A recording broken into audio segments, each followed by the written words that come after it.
Hello, everyone. Welcome to Forge the Narrative. We are the Bell All Souls podcast. My name is Paul, your host. I'm joined by Tanya Gates, Hey, everybody. Adam Camilleri, and Red Powell. G'day. Hello. Oh, the sleeves are off. That was still wintertime over there. We're going into autumn, but we've got like this. The last week and a half has been unusually warm for some reason. So it's like 28 degrees here today. No idea what I that don't know means. what that is in freedom units. Yep. 21 degrees is room temperature. I don't know if that helps you out.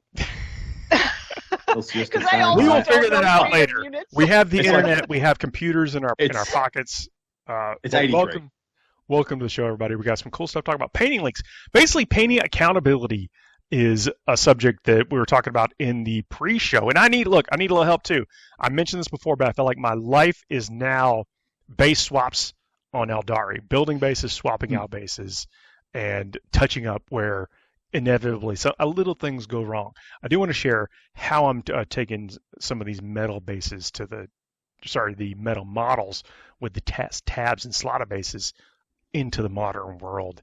Might be worth doing, but it is a bit of a slog. And Tanya, I understand you and your community Discord has been dealing with that recently as well. Yeah, absolutely. We always sort of complain that we're not getting anything done, but then we're not actually making goals or anything either. So I decided that I was going to run a sort of painting accountability league kind of thing. So basically, I'm going to give the people who want to participate a period of time. They are going to pledge to paint whatever it is. We have one person who's working on a cosplay as well, in there as well. And then you're also going to pledge some sort of I don't want to say punishment, but kind of. So What do they call that? That's consequence. Yeah. Sure. Yeah, consequence. It's That sounds incentive. nicer. You're incentivizing yourself. That's right. That's right. So we've got one person really hates beans. So if he doesn't make his pledge, he's going to eat an entire can of baked beans. I hate really bitter beer. I love beer, but I hate IPAs. So I'm going to find the most bitter IPA that I can find, and I'm going to drink the entire can if I don't make my pledge as well. Somebody's going to do a shot of mustard. So we're all going to come together at the end, and we're going to sort of do a voice sort of chat, and we're all going to say, did we actually complete what we said we were going to, or did we not? And if we didn't, then in front of everybody, we have to partaketh of our delightfully tasty treats. I like love that. this. Choose your poison. Yeah. That's right. That's right. So I have pledged to finish all of my Tempestus Scions infantry, and I'm going to build and paint a Rogel Dorn as well. And then I have a stretch goal. I don't have any sort of consequence if I don't do that, but if I have time, because I always like to do a stretch goal, I want to finish my Torox Prime as well. But if you don't finish Torox Prime, will you count that against yourself? I won't, no, Okay, because good. it's a stretch Be goal. gentle. Yeah. It's the first time, I just always like to have a little bit more of a push. I feel like finishing the rest of my science, because I have about 14 individual models left, and then my big tank, I feel like that's really doable in a month and a half for me. So I just like to give myself a little push for a little more. Now, when you were setting this up, is it everyone working on multiple models, or is it some folks it's cool you've just got one model you're trying to get done? Was there any, I guess, quantity or size of thing that was a requirement to participate? No, because it's everybody's own goals, right? And people work at different speeds or whatever, and it is supposed to be fun yet still kind of challenging. So it's kind of up to everybody else to sort of determine where they're at. We have some new painters as well who don't paint as fast. We've got experienced painters who slap chop really fast, who are pledging more as well. And like I said, we have somebody who's doing a cosplay. So there's room for all sorts of hobbies, even within this sort of format. I'm really excited to see what everybody comes up with. I like that, though, is that basically people can be their own judge, their own Yeah. standard of what it is they want to be motivated to do, and have their win be something they've decided. Sounds pretty cool. Yeah, I think like there's enough pressure from outside sources in the world already, and I think sometimes we are our own worst critics as well. So, I mean, really, people can take care of their own goals and consequences as well. This part of this hobby, the build, paint, and play, each one of those requires sometimes some motivation, and if you just wait for that inspiration to strike you, it may never come. So, whatever it kind of takes, I think, is especially in this like a constructive way where people are, you know, I know they're going to take it seriously because they want to finish, but like the self-imposed consequences still seem, in the spirit of a good time. So I've Yeah, got, like, Go ahead, Dan.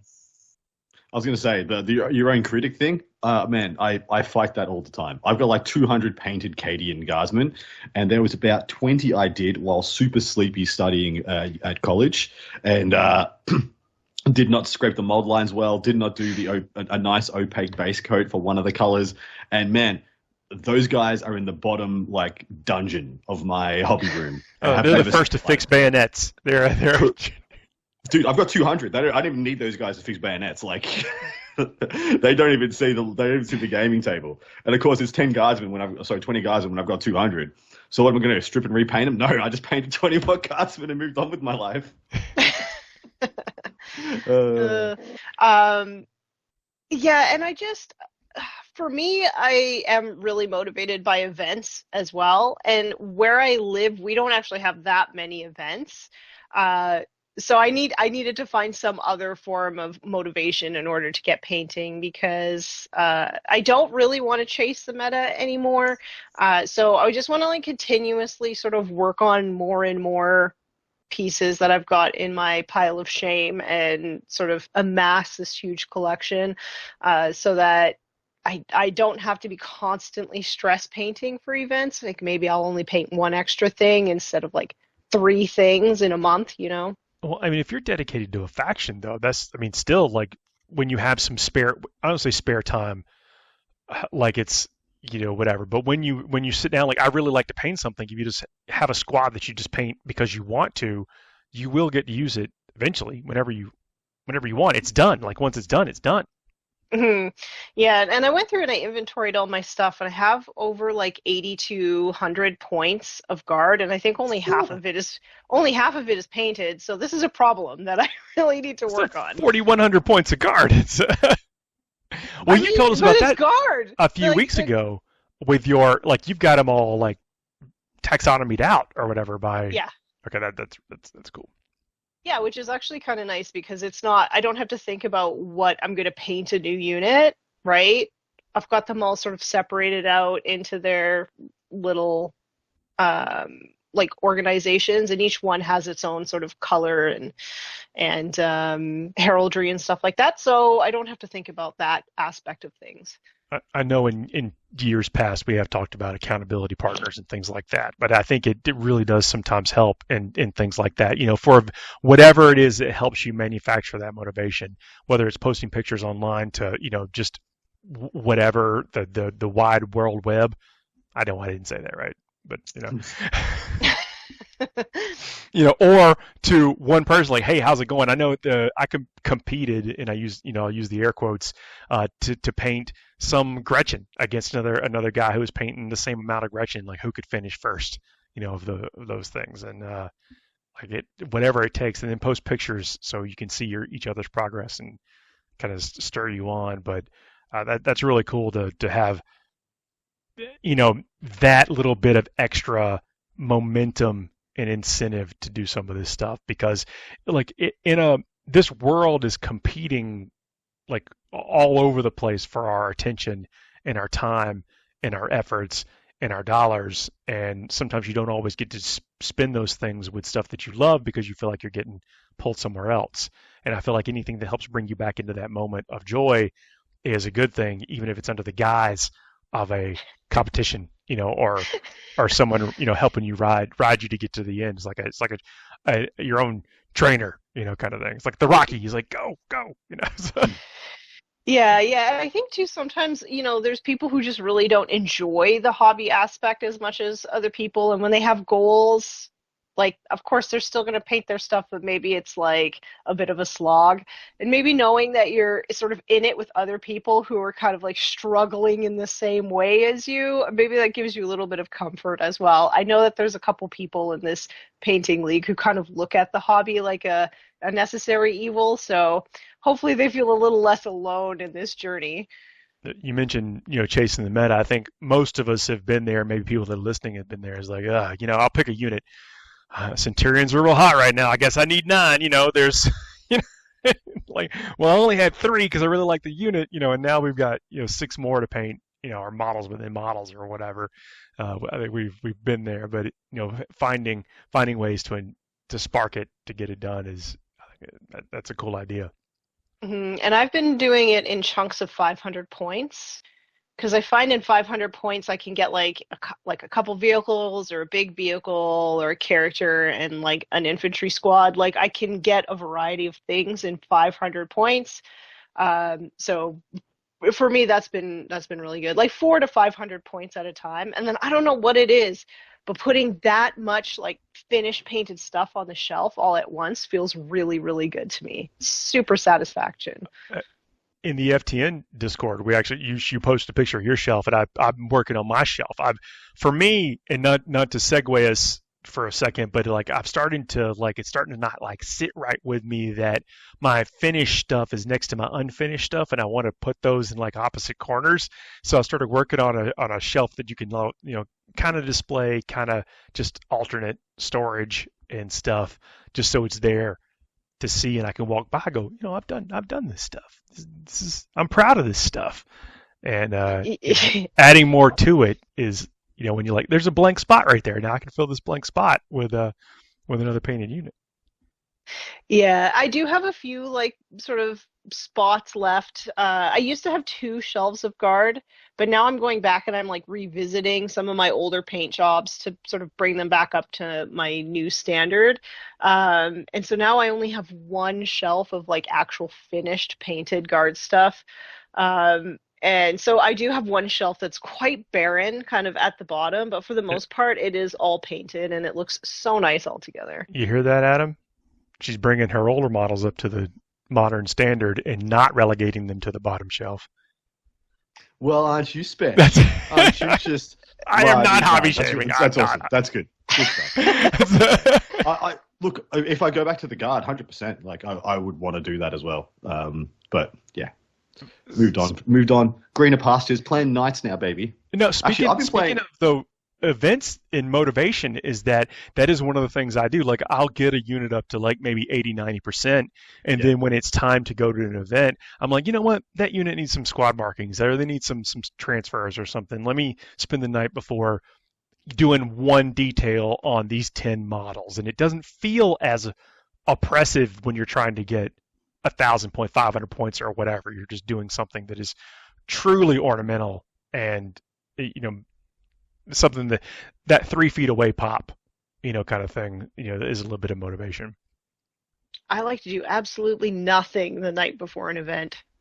That's my motivation for painting now. Fair enough. Whatever it takes. Chaos Knights, though. Yeah. Some of my most favoritist of models. Say what you will about the rules, but the Abominant. Looks so Abominant. good. Oh, Really good. Spike tail, big whippy claw, terror shades. Backhinged knees are freaking stupendous. Like all the Chaos Knight models, and they came out because I've always been a knight enjoyer. But man, when the Imperial Knights came out, I was like, ooh, these are huge and majestic and awesome. And then the Chaos Knights came out, and I'm like, Imperial Knights, look at these plain Janes. Look at these guys. Ain't got any freaking spikes. You got nothing. You're no rocking spikes, up to the no ball. buzzards. Yeah, you're rocking up to the formal, the ball in your pajamas. What's going on? Like you just, where's your grandeur? Claws. They're amazing. What I love, and I love the duality of the 2 like kits next to each other, where the from a painting point of view, the flat panels of the Imperial Knights allow a lot more for iconography and characterization and like house, you know, all that stuff. Whereas the Chaos Knights are just messier. You can do the same stuff, but by default and by the way the model's built, it can't be clean. It cannot be clean and like neat. And I love that. I love that they built that into the philosophy of the miniatures. You at one point were saying that you were working on custom bases for your knights. I am, yeah. So I'm at an absolute deficit of time, and I've always wanted two knight armies. I've always wanted a Pure Knight and a Chaos Knight army, and it's just been one of those things where I've had the models. Like I've had the models for like 5 to 6 years. I've had the miniatures, and I've built one. And it's just those times, those ones. One base or one knight, one knight. You know those projects you have that you love and you're desperate you want to do, but you just never seem to break ground on it. So I hand passed to a lovely mate of mine who's a burgeoning commission painter who needed the work, and I said, here's this full army. I want to do the bases, but you can do everything else. I built everything, magnetized everything, had everything built to exactly what I wanted. Gave it to him in the hopes that I said. I'm not going to jib you on the price, no mates rates. I'll pay you exactly what it's worth because I know commission painting is a very long, arduous, and at times not very good dollar per hour price point. So I told him to paint literally the best thing you possibly can, because what I want people to do is, because he's a mate of mine, to come up and go like, oh my God, that's amazingly painted. And I said, yeah, it is. My mate such and such painted it, yada, yada, yada. And yeah, he's doing a stupendous job. It's House Orlac. I think I've said it before if anyone wants to look it up. But what's that color scheme? It's actually really weird. It's purple, gold, and sable. So it's actually like two warm tones. No, it's a maroney brown. But of course we've done a lot of marbling, black marbling, and nice burnished yellow gold. It's looking stupendous. We also went and got some custom decals made for the the night house. So we're going all the way in, and he's been working with me amazingly, and it's been really rewarding. But yeah, I want the bases because I've got the Chaos Knight side and the Imperial Knight side, and it's the same house, but they're the house that was the most closely aligned to the Dark Angels during the Great Crusade. And so I love the headcanon being that just like half the Dark Angels went fallen, half this house did as well. So I want the light and dark reflections of each other, and so I want the bases to match on both armies. Oh, yeah. I took a little easier way out on that. I got to tell you, the thing I'm jazzed about the most is that just in a random trade, like a buy, swap, and sell, I was dropping off some bits and picking up some bits, and I saw just the random carapace of a legit Forge World Porphyrion. I don't know where the rest of the model went. Yeah, it's a giant freaking model. It's like bulldog looking Forge World. They probably had an unfortunate accident, and you were dealing with what saved it. A maniac. Where's the rest of the night? But anyway, I bought that, and now I've built my Lancer, who's the head of the Lord of the Night House, is like resting his foot on the top carapace of the Knight Porphyrion. Like that's on his base. That's his. Yeah, and I tried so hard to get it so his lance was going through the carapace, because I carved out a huge notch and hole right through where the pilot sits, and I wanted the lance going straight through it. Couldn't do it. Couldn't figure out how to make the because the arm joints they just wouldn't move in front of the model. I could get them up, down, out, in, but I couldn't get the arm joint in front and down.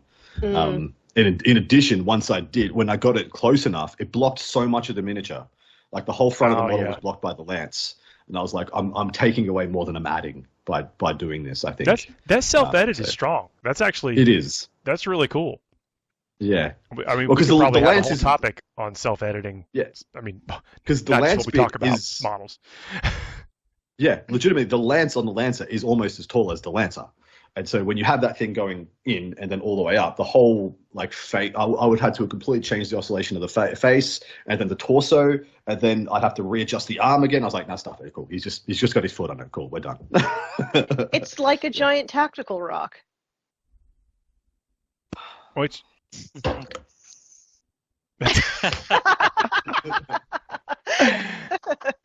My goodness. I like you brought up the decals. So the decals, like there, a lot of people feel a lot of different ways about those. I think like it's a real cool thing to do if you think it's appropriate. Like they're not that hard to apply. They make a big difference. If you're worried about the way they look versus, where they look on the model, like the sheen on the model, there's ways to fix that.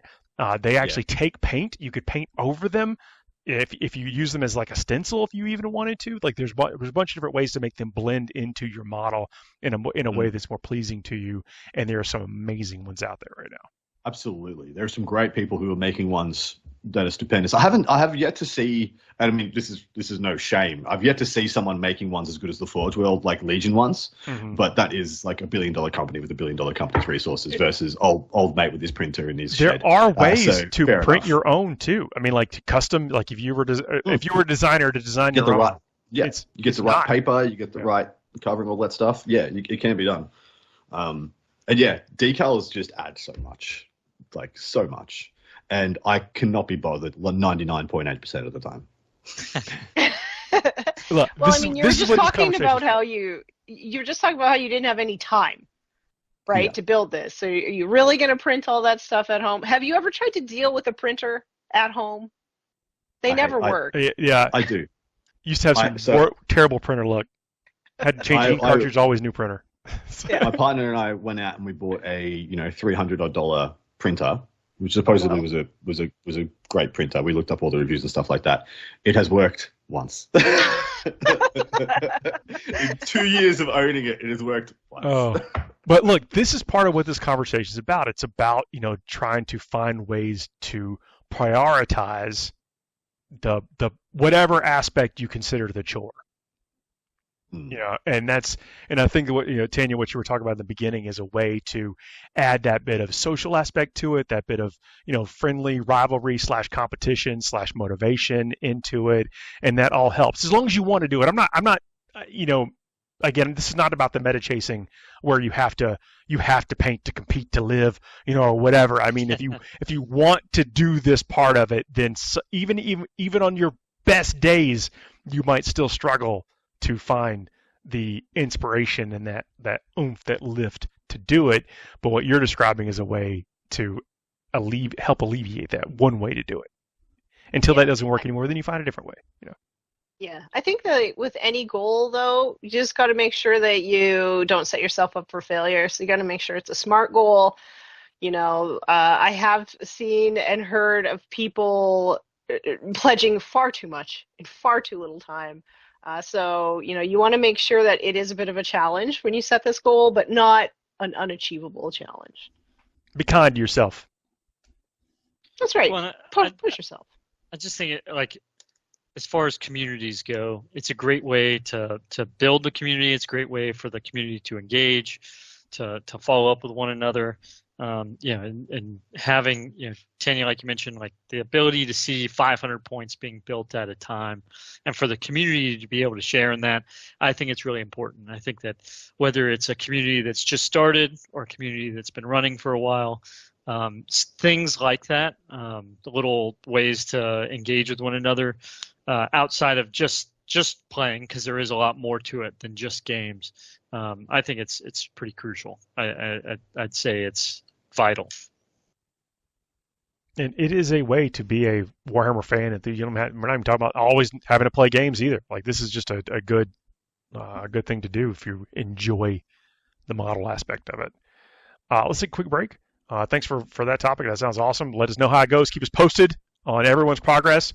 Who had to shoot the mustard and eat the beans. And we'll take a quick break. Come back just a second, everybody. See y'all.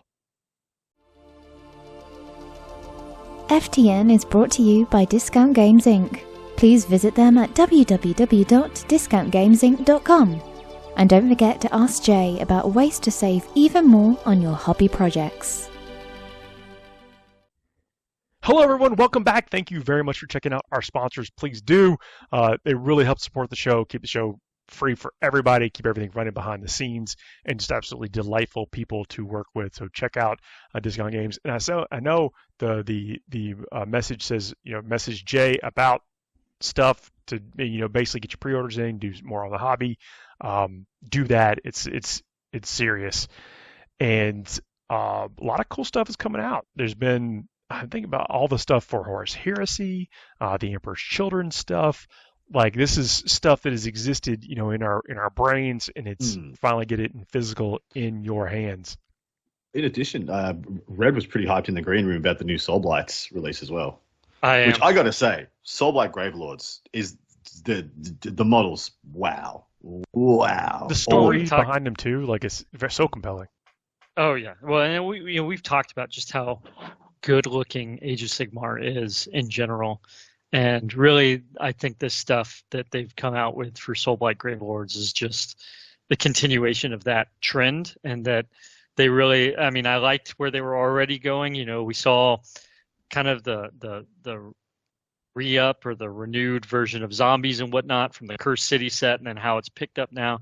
And now we've got the renewed Graveguard equivalent, right? This Bone Rattle kind of deal that they're going with. And even then, the rest of the stuff that I don't think it's available yet. Like right now, it's just the box set that is coming out this coming, or at the time you're listening to this, I think it's just been released. But the rest of the stuff, they've got like a new kind of Terrorgeist zombie dragon thing that was shown on Warcom and whatnot. That looks amazing.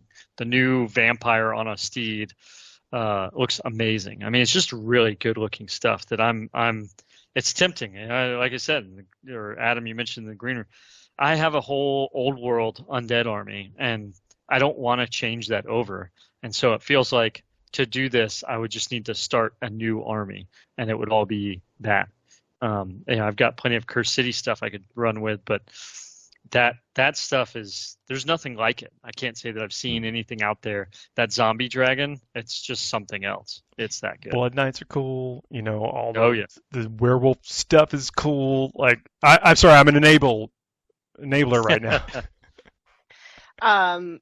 We didn't really talk about it, but that Cathay preview that they did at Adepticon, like, I have never wanted to play Old World because Rank and Flank doesn't really feel like my thing, but I was like, maybe?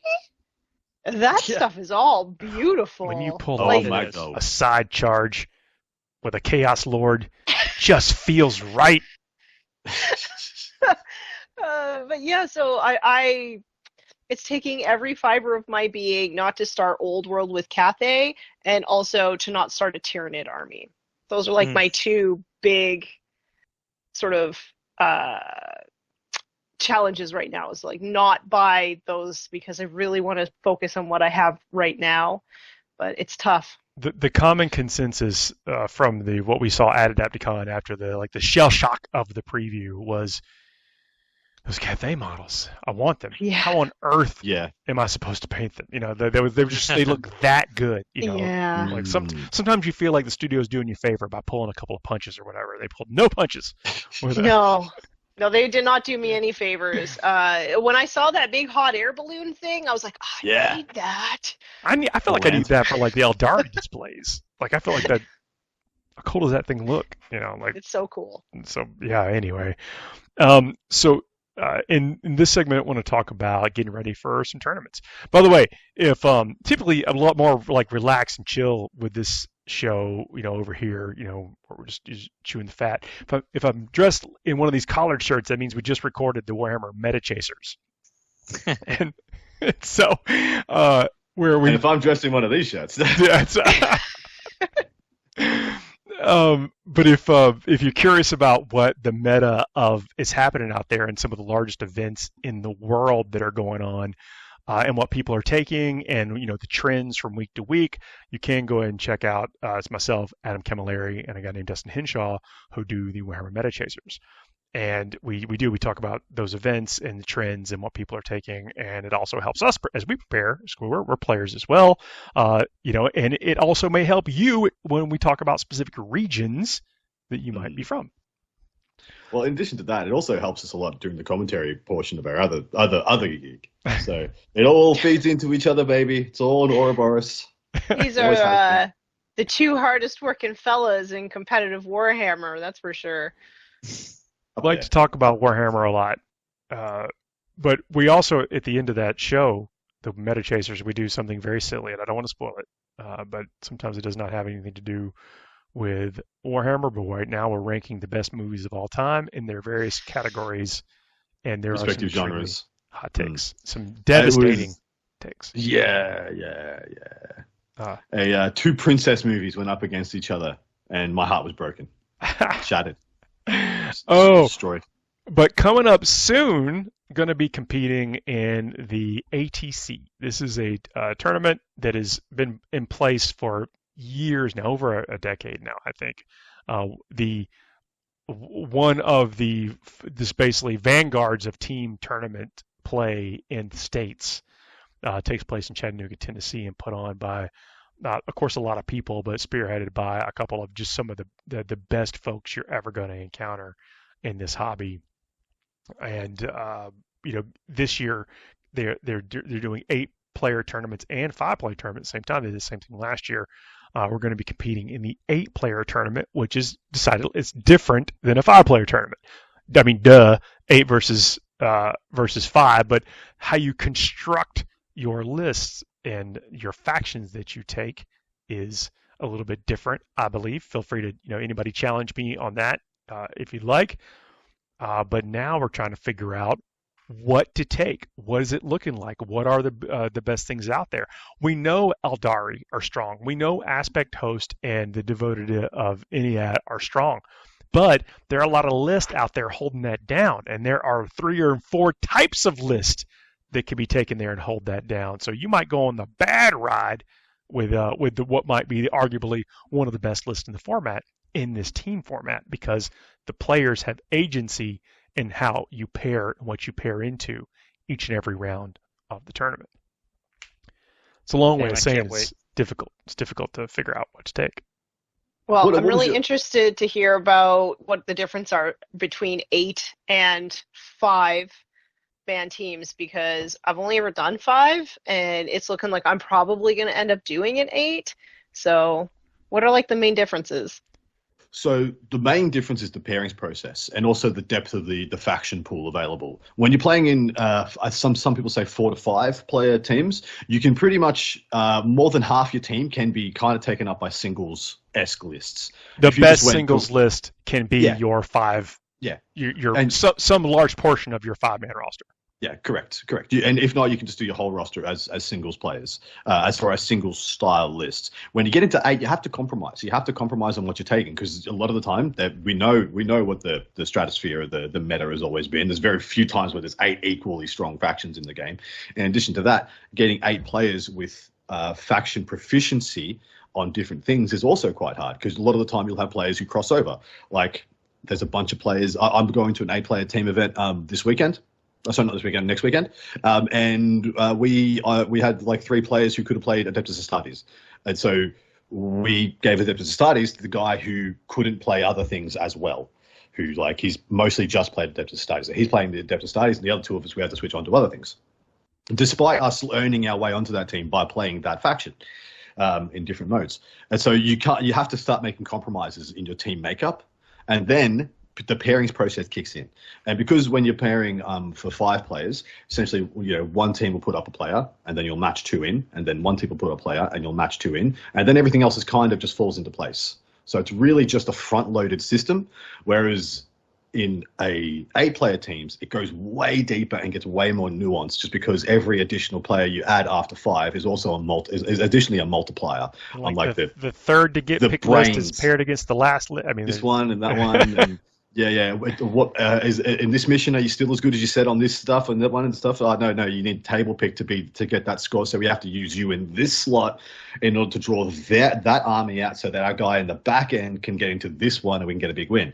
And it just gets a lot more complicated and deep. And look, it's a thesaurus. It's an encyclopedia of 8-player teams, and it's a reason it's the international standard, because it's the most deep you can make the process and the most nuanced you can make, and most skill-based, I guess you can make it, where you try and outmaneuver your opponent to your advantage, as in pairings person versus pairing person, representing their respective teams, without it being insanely convoluted and taking 3 hours if we went to 10 players.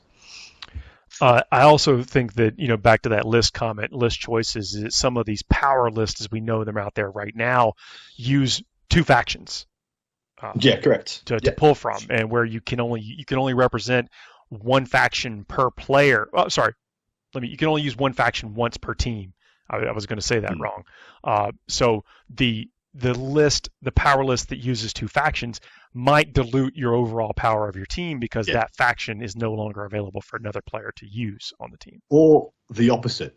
So theoretically, you have a very strong Chaos Space Marines player, very strong Demons player. But the best way to play Demons is to play Shadow Legion, which uses both of those factions. What do? Do you make one of your guys jump off and play something that they're not familiar with in order to make the best possible thing you can do with one player? Or do you let them both play what they're good at? And I got to tell you, you let them both play what you're good at 9 times out of 10.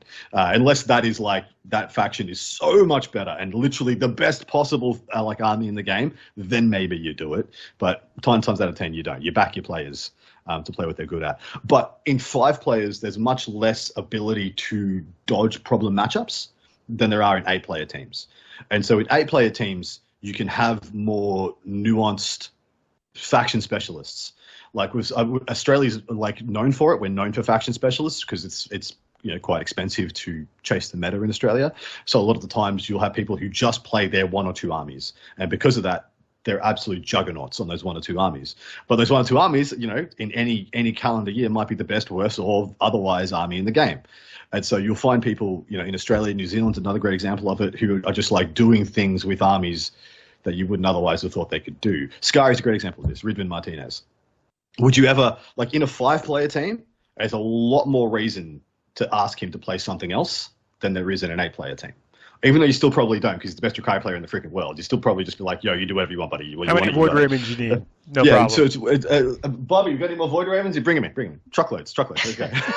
But no, but if you have that kind of player, in a 5-player team, you're much more likely to ask them to be like, well, can you make it so you have a more even performance rather, into all different armies rather than having a big win, small win, big loss, big win, big loss, which is what you can find if you take a faction specialist who can't really dodge the things that can just straight line run through you without you having much say about it. In 8 players, those guys get so much more agency to dodge the problems for their respective matchups. As a case in point, last year, Team Poland, who's at the WTC level, is the most successful nation on the international scale.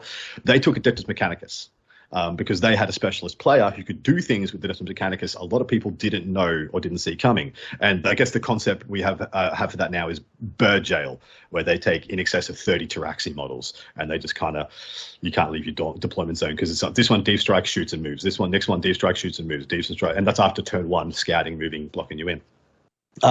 Because they had a faction specialist that was able to do something niche and X factor that other players couldn't replicate. No one knew what to expect. And so that guy ran roughshod over people. We're just playing, bog standard AdMech infantry, which, and you can do things a lot more successfully and flourish more and have much more of an identity in 8-player teams. Even though I do think in 5-player teams, you still get it a lot. 8 players, like I said, it magnifies it to another level. And you still see some lists that can take advantage of things that wouldn't work in a singles list or singles tournament. You couldn't battle 9 rounds undefeated with a potentially a gimmick list, but you do have a little bit of agency of pairing of table picks and faction. Who you play against. You might be able to really arrange some nice. Well, no one goes into a singles event with the intention to lose by 1 point. Nobody signs up, pays their money, submits their list being like, man, I'm going to lose by 1.5 out of 5 games. Oh, yeah.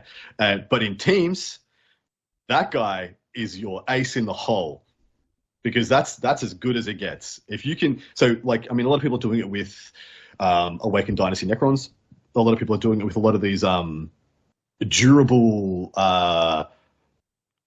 upon multiple facets kind of style lists. These lists that just nobody can bully, nobody can roll through or push over and can easily beat them. There's very few things that can easily beat them.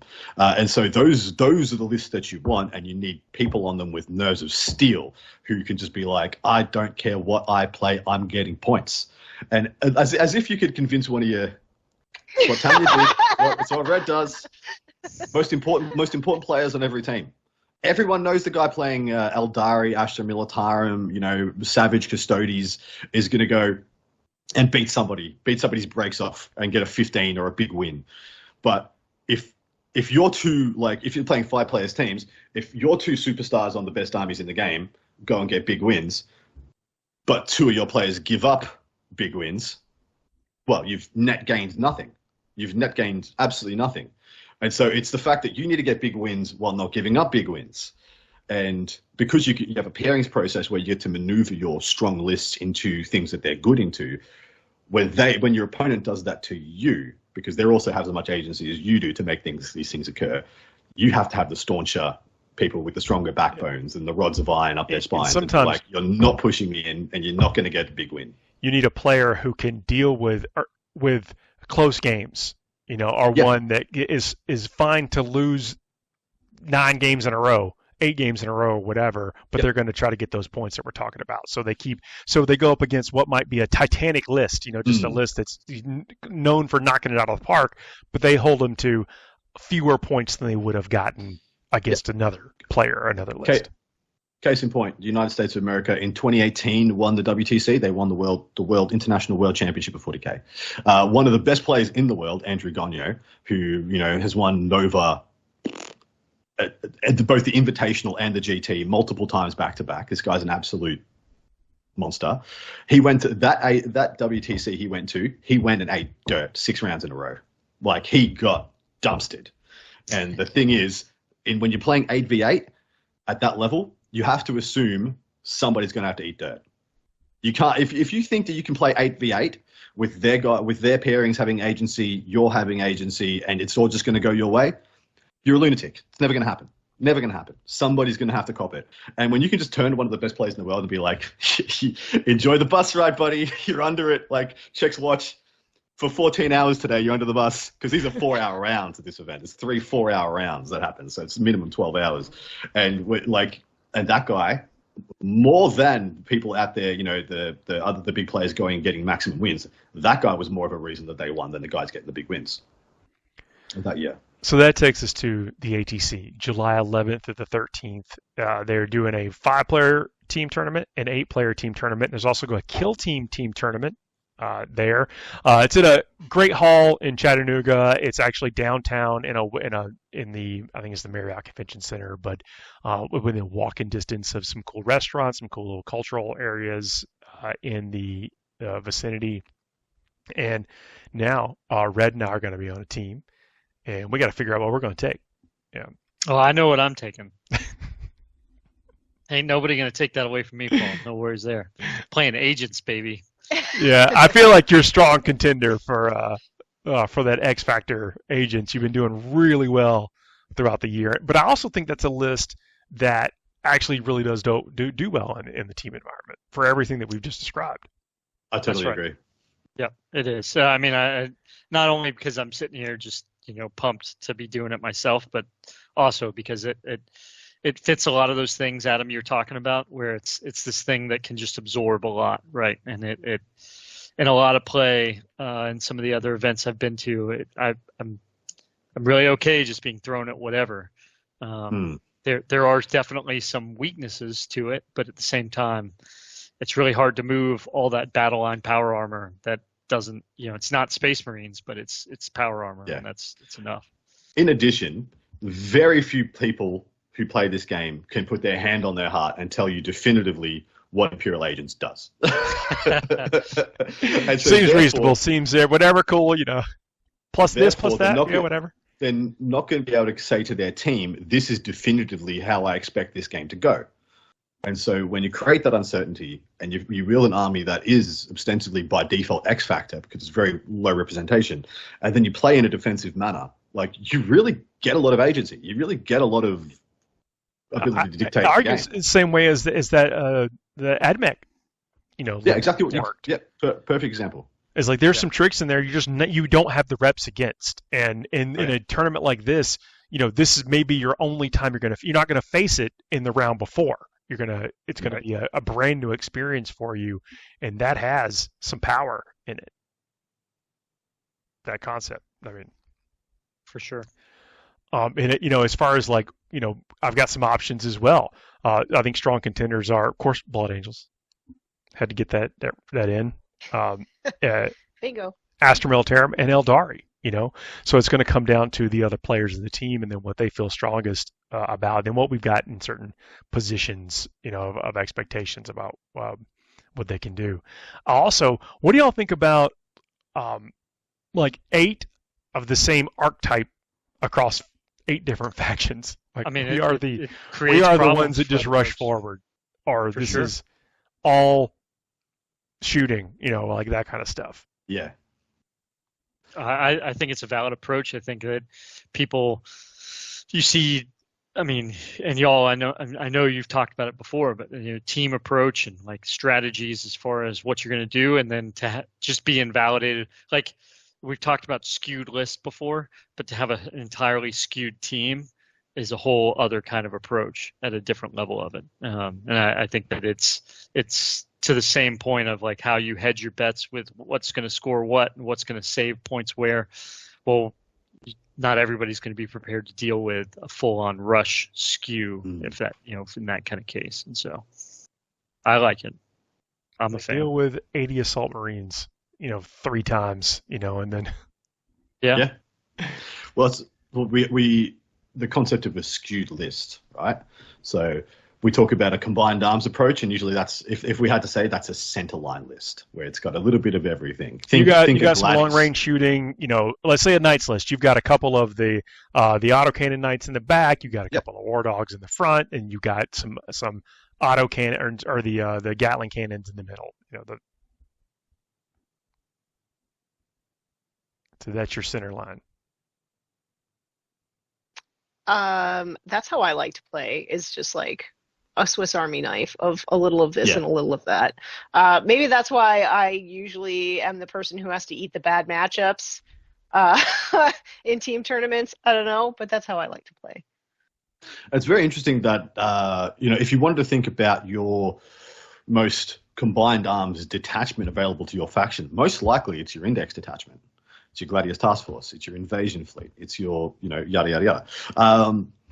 And so, I mean, and Gladius is a perfect example because you're very likely to have like a unit of blade guards, some jump back intercessors. You're very likely to have some long range fire support, be that Gladiator, Storm Speeder, Repulsor. You're very likely to have a transporter too, and an Impulsor or a Rhino, whatever you've got. And you're going to have some, be it intercessors or assault intercessors. You're going to have some scouts. You're going to have like kind of everything up and down the spectrum. A skewed list is going deep into any one portion of those. And you can go into multiple at the same time. I know there's, some Votan lists that in a couple of weeks probably 6 months ago, we're playing, I am just transports and terminators, like I'm Hearthguard and I'm tanks. And so essentially it's bringing the same issue. Custodes always brings this issue by default as being like above average toughness and durability to kill. Even if you do bring tanks and like, Caladius Grav tanks and like, just any old infantry, you're going to bring that skew. That's inherent to their book. Same as Knights, it's inherent to them, and Grey Knights as well. They're inherently 2-up save. And so pushing that skew is effortless. But then you can go a little bit deeper. Creations of Bile is doing it at the moment. We have Awakened Dynasty Necrons doing it at the moment. We have Demons doing it at the moment.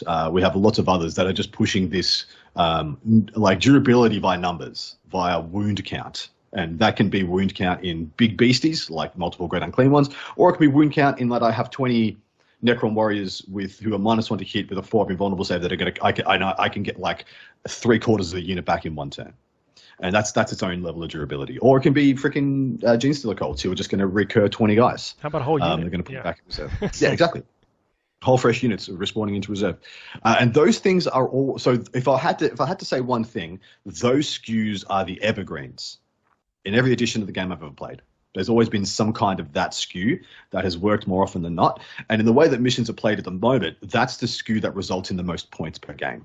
It might not all result in winning, but you'll have the highest floor, of this is my average score per game, just by always having the ability to score every card off the top of the table, off the top of the board, and having the most consistent primary game of all time, where you can reach out with huge OC dump units and flip your opponents, or hunker down with 60 OC with a unit of warriors on an objective and just be like, you got to kill all of them, all of them, and these 2 crypto thralls and the 2 characters are joined as well.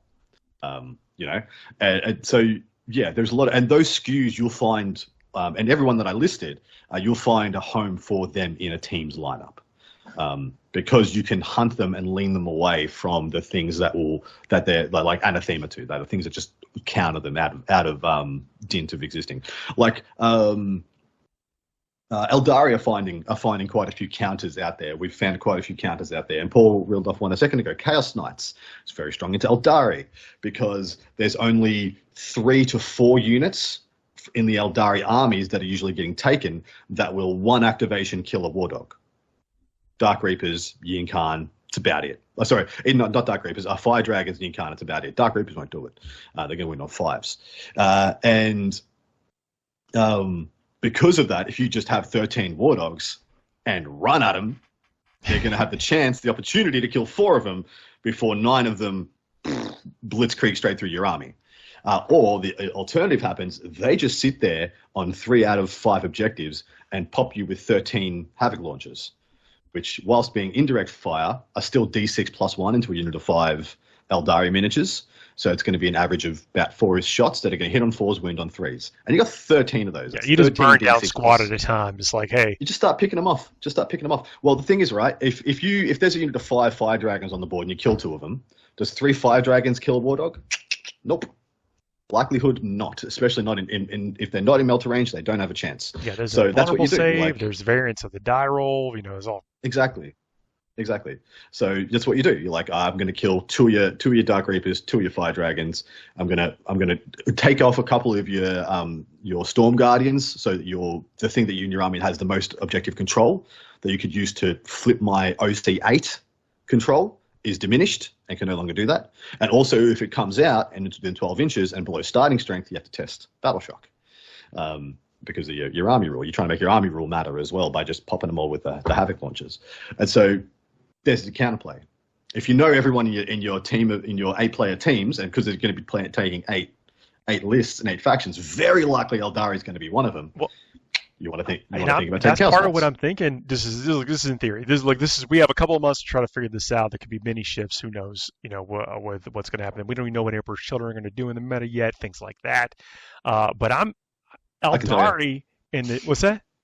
I can tell you what they're going to do. Yeah, Eldari in a team format might be cold product. I think the way that they're doing it, I think the Eldari lists people are using. So it's I can never with the depth of that faction. Yeah. And how many playable? Sorry. Okay. Let me. Okay. Aspect Host and Devoted of Iliad are Iliad, yeah. Potentially liabilities in a team tournament. Yeah, if you're playing 8-player teams, like I said, I'm playing 8-player teams on the weekend. Sorry, not this weekend, next weekend. And we've brought like 4 factions that can really go after and hunt down Eldari. Ynnari in particular. We've all tailored into Ynnari. Yeah, that means it's an effortless put up. Well, that means they can never attack. They can never be like, okay, we'd like to pair our Ynnari, and we're like, and we just give them 2 awful options. So instead, they have to do it in reverse, and they have to use it to try and clean up. The last. Yeah, it's clean up. Yeah, exactly.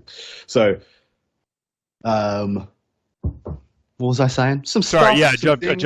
I'm sure it was insightful. Don't worry, guys. It was great. You were talking about going to a team tournament this weekend. Yes. Yeah, I'm playing Grey Knights. Oh. Yeah, that's spicy. Look, they got tricks. Grey Knights. They got tricks, and I'm one of the factions that I believe I have a decent game. Using the Gravis detachment? Yeah, Warbane Task Force. Even though they took some changes and you can no longer have the indirect fire from the purgation squads, I was already leaning away from the purgation squads. Like I was already about 12 games in before that change came in, and the purgation squads I found to be very hit and miss. They're a good deterrent, like intimidating thing to have on the table, but I found that damage output was so swingy. 12 shots hitting on 4s re-rolling, so 80 hits, give or take, and then strength 8 -1, 2 damage. So into Custodies, don't even bother shooting them. You're playing into Marines, maybe you kill 5 scouts, with all of the shots. That's all the shots, because you're gonna have 4 hits wounding on 2s into a 4-up save. And so, at best case scenario, you wound with like 7, and then they make 3 out of 4, so you lose 4. So 2 squads to kill 1 unit of scouts. That's a lot of points. That's 250 points for 1 unit of scouts. That is our show this week. We didn't solve it. We don't know what we're taking to the ATC yet, but that's the kind of stuff that's on our minds. I was going to tell you what Emperor's Children do. Oh, yeah, right, yeah. Hurt your soul. Yeah. They are so quick. They are so ferociously quick. Faster than I thought they were, and doing more damage than I thought they would do. Like, on face value, I thought they would have problems. Like all their swords actually. Yeah, they're just hitting you with chainsaws, right? They're just hitting you with chainsaws at like a lot of attacks, but medium strength, low to medium AP. I'm like, I worry they're going to bounce off things.